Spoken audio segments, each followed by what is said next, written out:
Welcome back. Surgeons in Philadelphia are calling it a breakthrough. They've had success using an experimental gene therapy to treat a patient with hereditary hearing loss in the United States. Stephanie Stahl has more on this medical first.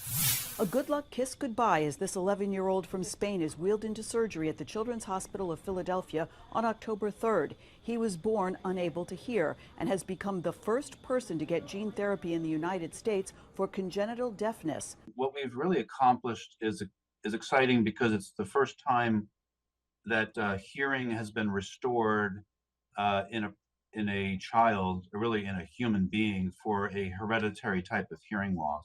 A CHOP surgeon developed a cutting-edge, minimally invasive endoscope that allowed the gene therapy to be surgically placed directly into the inner ear.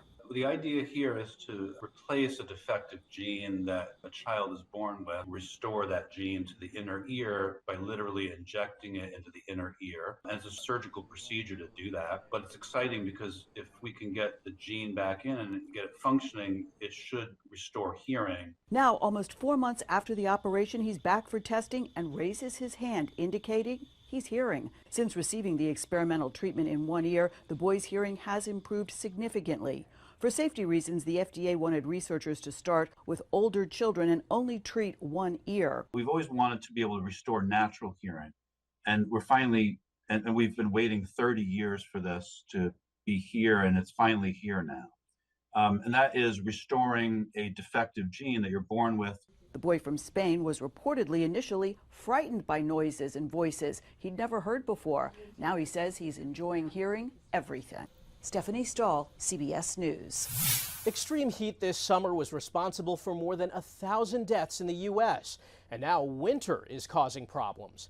About 100 people die every year just while shoveling snow, many from cardiac arrest, and hundreds more are killed simply by the cold. For more on the cold and how to prevent injuries like frostbite, we spoke with Dr. Arik Wichter, the medical director at UC Health's Burn and Frostbite Center. Doctor, thanks for joining us. We're talking about cold temperatures. We've had a number of deaths related to the cold. When we're talking about hypothermia, frostbite, are there warning signs that people should be aware of when they're out in the cold? Yeah, absolutely. I think for hypothermia, one of the earliest signs is shivering.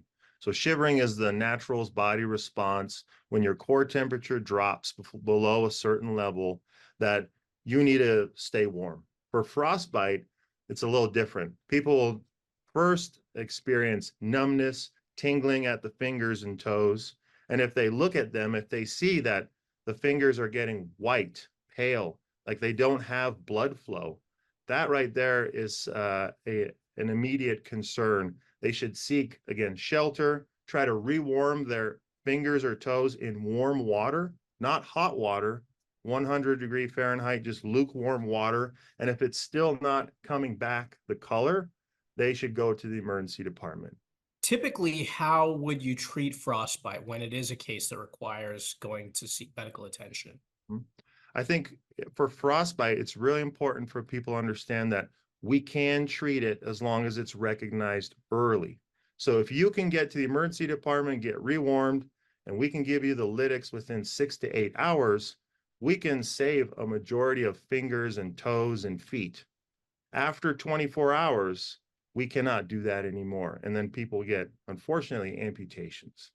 Any advice for folks who are experiencing these cold temperatures and know that they do have to go outside? Anything they can do to limit their exposure and to protect themselves?